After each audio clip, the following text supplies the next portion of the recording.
Kaip ir kiekvieną pavasarį ateina metas, kada reikia jau ir žemelę ruošti artėjančiai sėjai.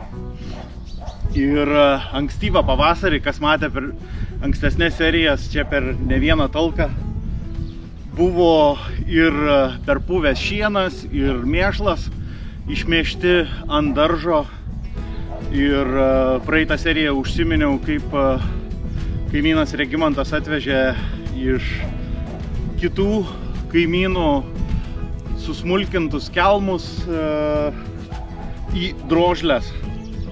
Ir tai yra vien tik tai organinė medžiaga, o tręšti organinę medžiagą dirvą, kaip buvo daroma šimtmečius, jei ne tūkstantmečius, iki šios dienos.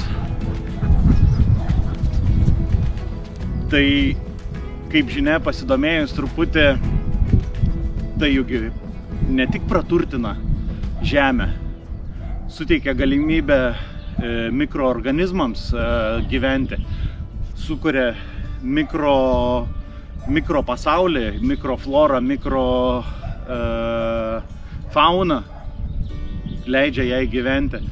Žemė taip yra apsaugoma nuo erodavimo ir organinės medžiagos palengva pūdamos, jos palengva ir atiduoda tas visus reikalingus mikroelementus daržovių auginimui, kultivavimui. O kaip žinia, per pastaruosius keliasdešimt metų ūkininkavimas pasisuko į cheminę pusę labai smarkiai, nes be abejo žmonių kiekis auga, poreikiai auga, daugiau žmonių gyvena urbanizuotose teritorijose, atitinkamai patys mažiau užsiema ūkinę veiklą, tad kad patenkinti tos poreikius be abejo buvo pradėta naudoti labai daug cheminių trąšų, kurios, kaip žinia, greičiau patenka į gruntinius vandenis, į kanalus, upelius, kas nuteka į ežerus, į jūrą ir ypač fosfatų, azoto trąšos, jos labai skatina tą vadinamą vandens žydėjimą, įvairių mikroorganizmų augimą vandenį ir taip paėmimą deguonies. Ir tai atitinkamai paveikia ir visą vandenų florą ir fauną.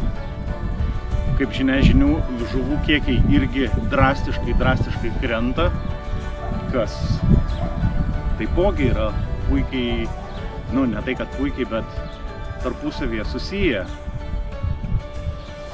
pradedant nuo tręšimo ir baigiant, ką mes turim upėse, ežeruose ir jūrose. Viskas juk nuo mūsų pačių priklauso. Tai tik tai per savo pavyzdį, per savo atsisukimą į balansą su gamta mes galim kažką pakeisti ir padaryti. Tai pradėkim nuo savęs. O šiandien dieną pradedu žemės frezavimu, tų visų organinių medžiagų ir taip ruošimasi jau neužilgo būsiančią. Čia bus bulviasadis. Tai ir kitam darže jau atitinkamai ten daugiau visokiausių daržovių. Tai taip žemelę reikia ir suruošti.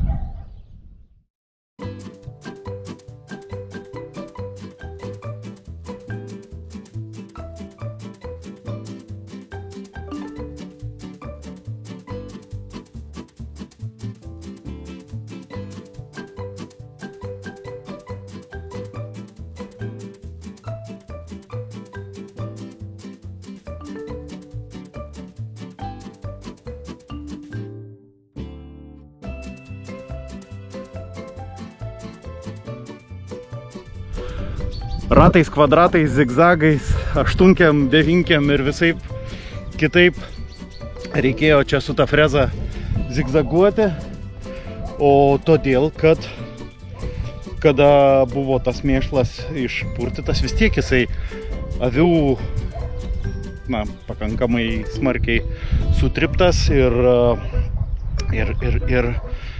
tokiais gniužulais buvo, kaip sakant, kiek pamanoma buvo su šakėm išpurtyta, o dabar tai vat galima matyti vos tik tai kur ne kur gal yra likę tokie didesni gniužulai, bet iš principo stengtasi kuo daugiau užtaršyti, taip sumaišyti su žeme ir kad prasidėtų puvimo procesas.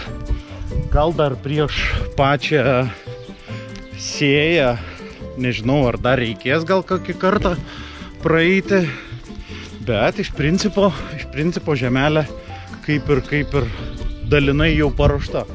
Ir ką, virtuvės daržas dabar laukia lygiai tokiu pat principu, ratais kvadratais, zigzagais aštunkiam, devinkiam ir kvadratais ir taip toliau.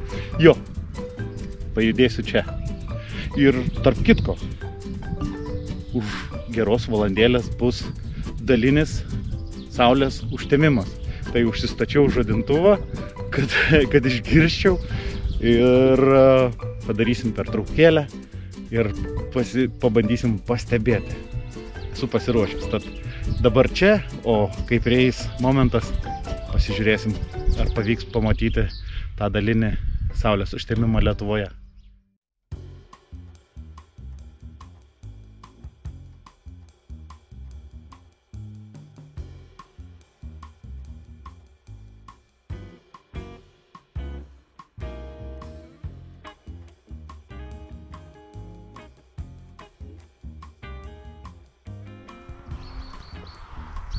Nu, žinokit, buvo tik dalelytė pritemusi ir tikrai reikėjo pasistengti, kad įžiūrėti, nes labai praėjo, taip kaip sakiau, labai nežymiai. Na, ne veltui sakoma, dalinis. Vienok, sufrezavau viską, kas buvo ant daržų išbarstyta, patręšta, tai dabar gali kurį tai laiką dabar palaukti, nes reikia padaryti ir, kaip sakant, planavimą, kaip čia sodinti ir susidėlioti. Ir šiemet manau, kad teks kažkokį tai laikiną kaip tą šiltnamį pasidaryti. Kad ir kaip kažkaip tai aš tų šiltnamių nenoriu, nes noriu pasidaryti stacionarų. Bet apie tai dabar aš turbūt kad neišsiplėsiu, nes tam reikalui reikia dar nemažai namų darbų pasidaryti. Ir padėsiu kamerą ir pašnekėsiu truputį. Nemažai namų darbų pasidaryti ir tuo pačiu susigalvoti, kaip ten, ką ten.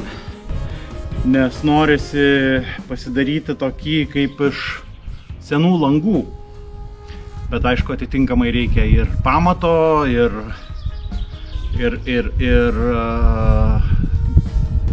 tokiam stacionariam reikia iš karto galvoti, kaip yra daroma iš tikrųjų pakankamai plačiai Šiaurės Amerikoje, toj pačioj klimatiniai juostai kaip ir Lietuva ir netgi atitinkamai šiauriau, nes ten galima panaudoti ir tą patį vadinamą orų srautų šilumą.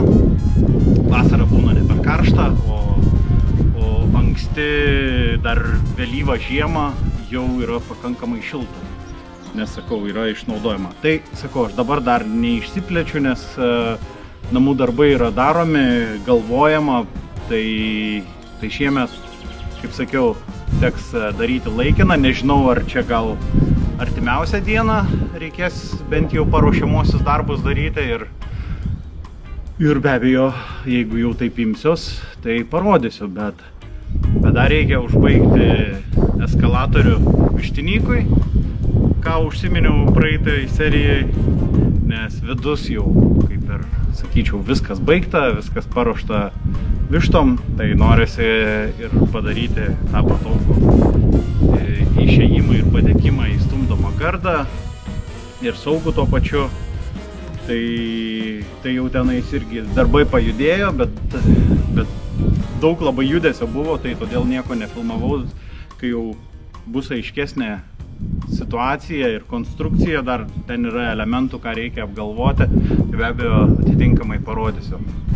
Na ir be abejo, vasaros virtuvė laukia paskutiniai potepiai, tai dabar žongliruosiu turbūt, ką šiandien. Viskas. Eisiu pailsėti, namus apsitvarkyti ir pasiruošti skanius pietus arba jau pavakarius. Ir vat būtent pagalvoti apie visus tuos momentus, kuriuos reikia padaryti ir tą visą mąstymo procesą perleisti per galvą. Kartais reikia tiesiog ramybės, kad ateitų geros idėjos ir sprendimai ir poilsis. Nes kai esi nuvargęs, tai dažniausiai nelabai ką ir padarai. Nesakau, kad aš dabar nuvargęs, bet tiesiog jaučiasi, kad kažką veikiau šiandieną. Tai buvo smagu pamatyti ir tą dalinį pritemimą. Ir geras jausmas, kai ir ta pati žemė jau, sakykime, per žingsnį iki sėjos. Ir nepamirškite irgi pasilsėti. Kai jau žemė darže suruošta, tai kažkaip tai nebelabai norisi ilgai laukti, bet imtis darbo. O pirmą, ką padariau, tai vakar buvo tokia kažkaip tai niūri diena, bet galvojau, reikia imti ir parinkti savaime pridygusių žieminių cibulių, kurie buvo, kaip prieš porą serijų pasakojau, kad iš komposto išaugę cibuliai peržydėję ir iš tų užaugintų žiedų mažų cebuliukų. Jie čia jau, kaip sakant, gerai subujojo. Tai jau padariau vieną lysvelę. Manau, kad dar ir antra arba pusė tokios antros dar išeis ir kaip ir išvengsiu sėklų pirkimo.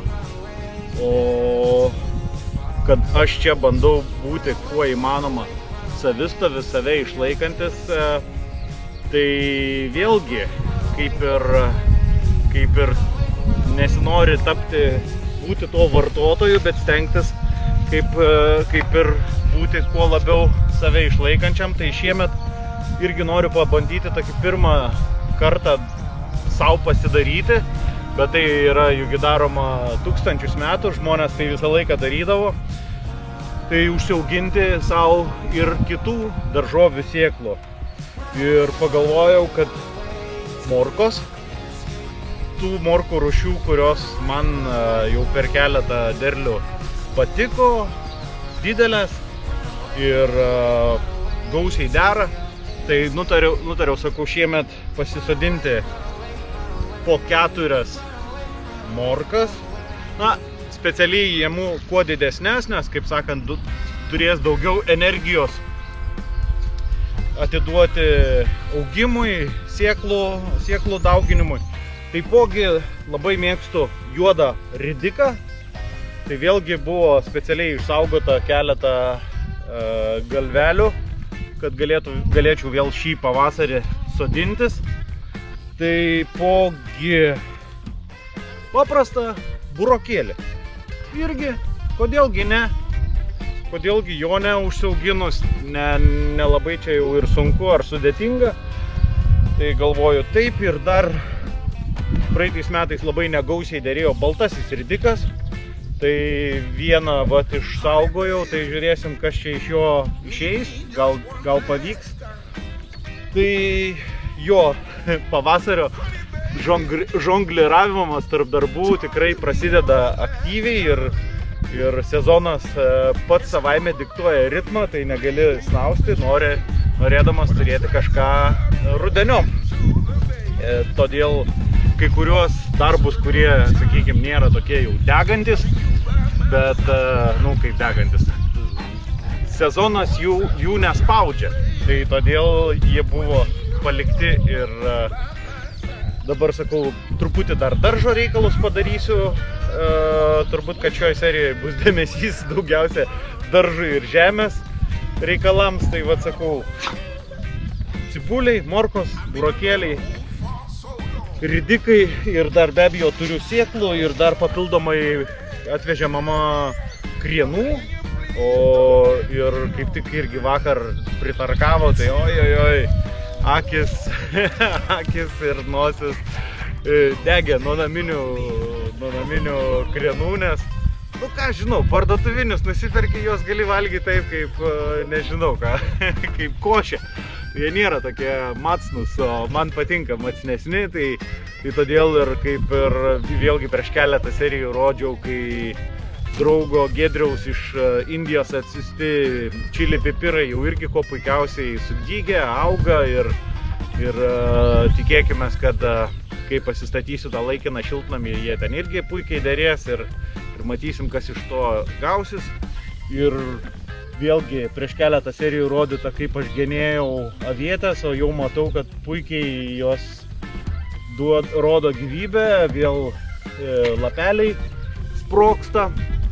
Tai dabar gamta pradeda eiti iš proto, judesys visas prasideda ir nereikia atsilikti.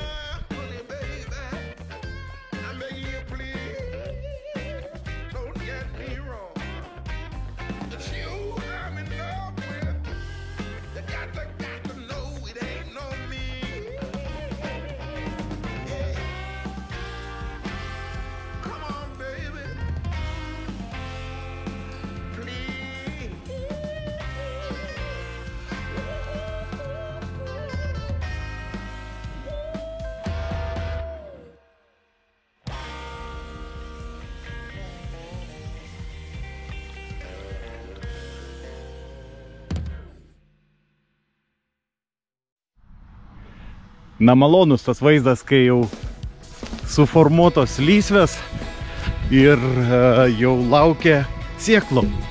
Na, šiandien tik tai ridikėliai, morkos, truputį salotų ir nustebau, kad dar pavyko pilna, ne pilna, sakykime, 5/6 cibulių pririnkti tų, kurie savaimeniai, kaip buvau minėjęs. Oi, gerai, dabar ką reikėjo dabar šiom dienom pasodinti, manau, kad jau gali augti, dar papildomai krienų, ypač gerai yra krienų sodinti apie avietės, kada nenori, kad jos plėstųsi. Pasirodo, kad krienai kaip ir apsaugo nuo aviečių plitimo. Tai jo, čia tokia patvorė, kuri aš pastoviai su trimeriu praeinu, bet galvoju, gal mažiau birbinti, o panaudoti tą plotelį krenams, kuriems, realiai ir nereikia nei ten jų ravėti, nei ką. Tegul auga ir bus skaniųjų krenų. Tai va, darželis šiam momentui turbūt, kad tiek. Bus, aišku, reikalų vėliau, bet dabar galima truputį atsipūsti ir sugrįžti prie truputį jau užsitęsusio arba vis atidėtų darbų.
Manau, kad paskutiniai medeliai, kurių labai norėjau savo sode, tai yra rojaus obuoliukai.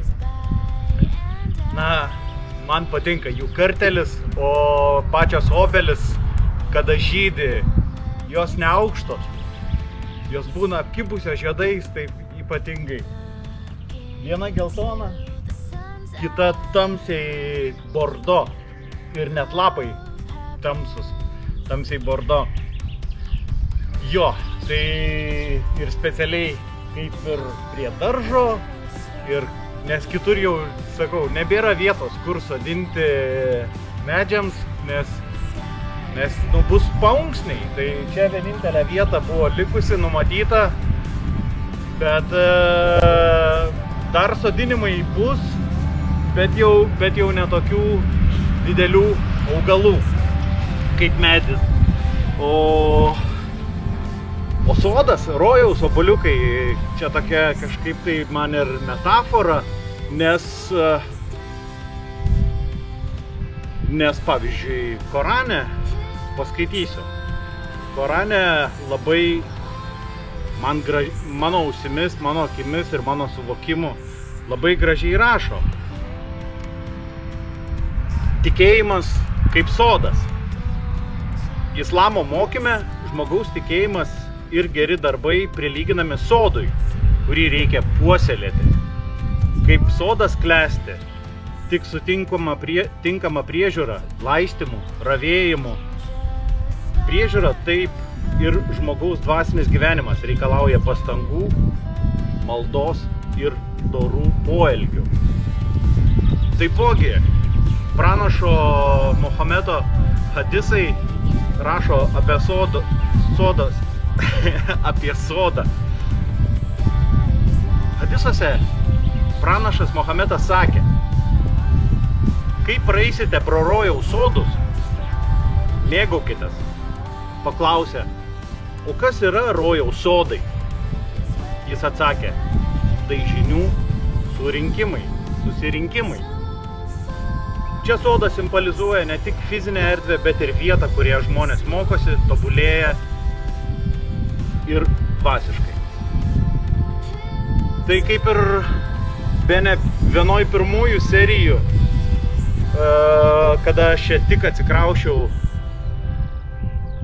užsiminiau apie vietos virsmą, žmogaus virsmą.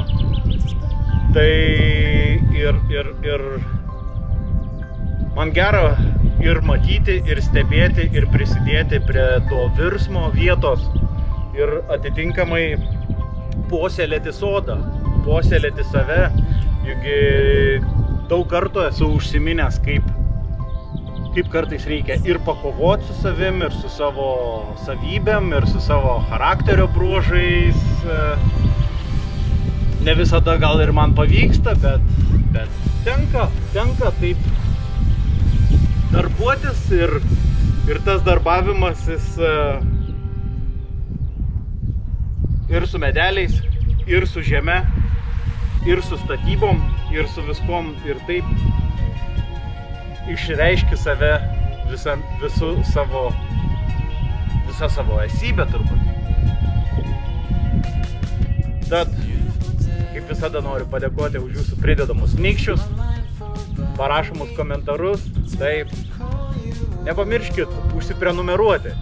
Tenai paspauskit subscribe ir varpelį, nes matau pakankamai nemažai žiūrovų yra tiesiog neužsiprenumeravę, o jums juk tai nesunku padaryti. Be abejo, parašykit komentarus, įžvalgas, pastebėjimus, na jie visada man yra tikrai džiuginantis, kartais priverčiantis susimastyti, o taipogi atkreipti dėmesį į kokius nors dalykus, ko aš nežinau, ar reikia, apie kai kurios aspektus reikia susimastyti. O taipogi, ačiū už jūsų paramą. Tai Patreon ar Contribui ar Revolut platformose. Visos nuorodos video aprašyme. Dėkui ir iki sekančios serijos.